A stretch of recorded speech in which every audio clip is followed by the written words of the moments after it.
J'ai fait un rêve étrange cette nuit, confortablement installé dans une chambre du palais de Iopos, et malgré les coups sourds venant de la chambre voisine, je rêvais.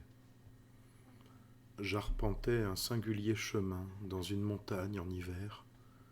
La neige y était éternelle et noire, et mes pas ne laissaient aucune trace derrière moi. J'entendais dans mon dos le souffle chaud de mon compagnon, Chrome porte-bouclier, se figer sur l'acier froid de son armure bleue étincelante.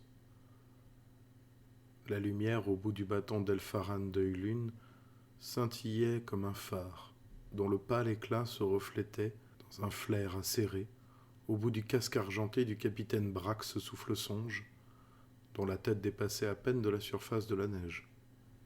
Derrière lui, l'ombre de Tongor Brise-Montagne, dont les cornes avaient repoussé, je ne sais pas pourquoi, se projetait jusqu'à moi et m'enveloppait, alors que je prenais de l'avance en hurlant à travers le blizzard « Nous sommes presque au terme ».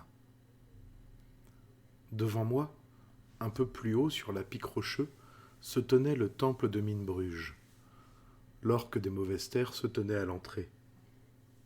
Il m'invitait à pénétrer à l'intérieur. Dedans, un carnage. Tous les érudits étaient morts. Les cafards et la vermine grouillaient. Tongor les écrase du pied. Elfaran les brûle avec sa magie.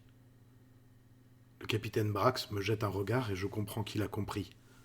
Derrière nous, la porte du temple se referme et le bruit du pêne indique qu'elle ne s'ouvrira plus jamais. Chrome porte-bouclier frappe la porte de toutes ses forces, jusqu'à s'en briser les doigts et les bras, quand il ne lui reste plus que de la chair sanguinolente et des os brisés. Il s'effondre enfin.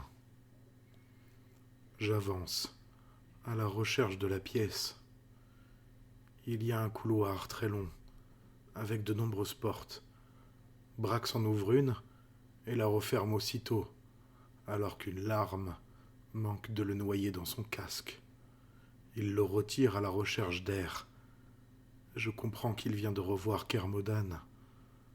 Peut-être aussi d'autres choix que nous portons depuis toutes ces années. J'entends, il me semble de très loin, le bruissement délicat de la voix d'Elfaran, le rugissement enthousiasme du troll. La chaleur d'une explosion gigantesque me lèche le visage, et je souris en saluant mes amis qui trouvèrent une fin à leur mesure contre la vermine. Ne pas se laisser abattre, partir comme un feu follet, c'est ce qu'elle m'avait dit un soir. Il ne reste que Brax. Je trouve enfin au bout du couloir l'immense bibliothèque. J'ai besoin de temps. Brax barre la porte.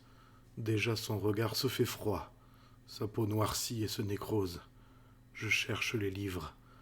Je parcours les rayonnages. Je cherche longtemps. À la fin, le capitaine Brax se liquéfie. Son armure vide tombe au sol.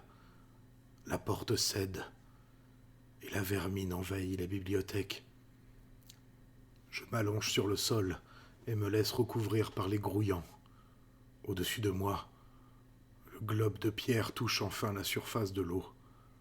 J'inspire profondément, alors que les carcasses, les cafards, rentrent dans ma bouche et dans mes yeux. Et là, je me réveille.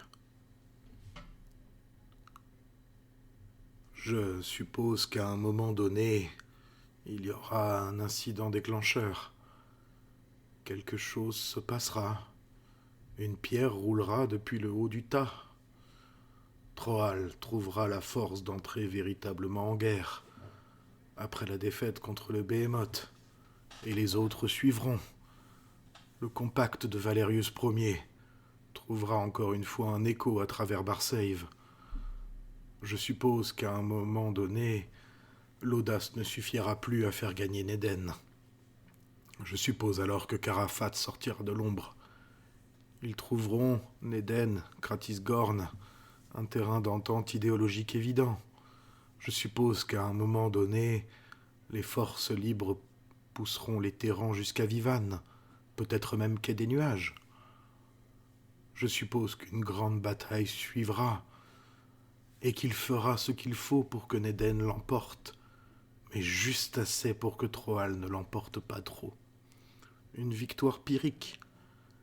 Peut-être même mettra-t-il à contribution certains de ses pions les plus précieux. Je suppose qu'après cela, il envahira Troal.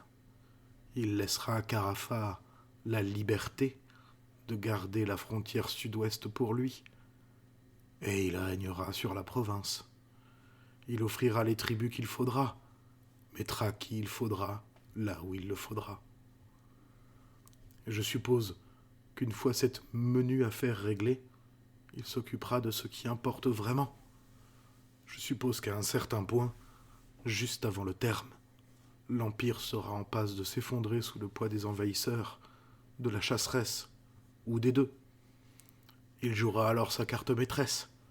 Il sauvera Terra, juste après la fin de l'Empire, juste avant la fin de tout le reste.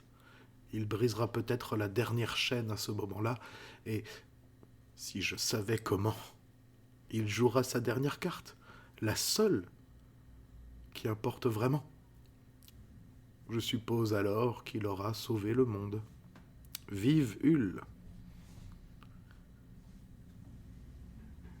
Si le capitaine Brax lisait ces lignes, il me regarderait encore avec son regard plein d'appréhension. « Mais comment savez-vous tout cela » me demanderait-il. « Ma mère a eu 3 fils. Le premier naquit en été. Son époux, un respectable planteur de cendreuses, le prit dans ses bras et, rempli de la fierté du nouveau père, le nomma son héritier et l'appela Flambeau. Le second naquit en automne.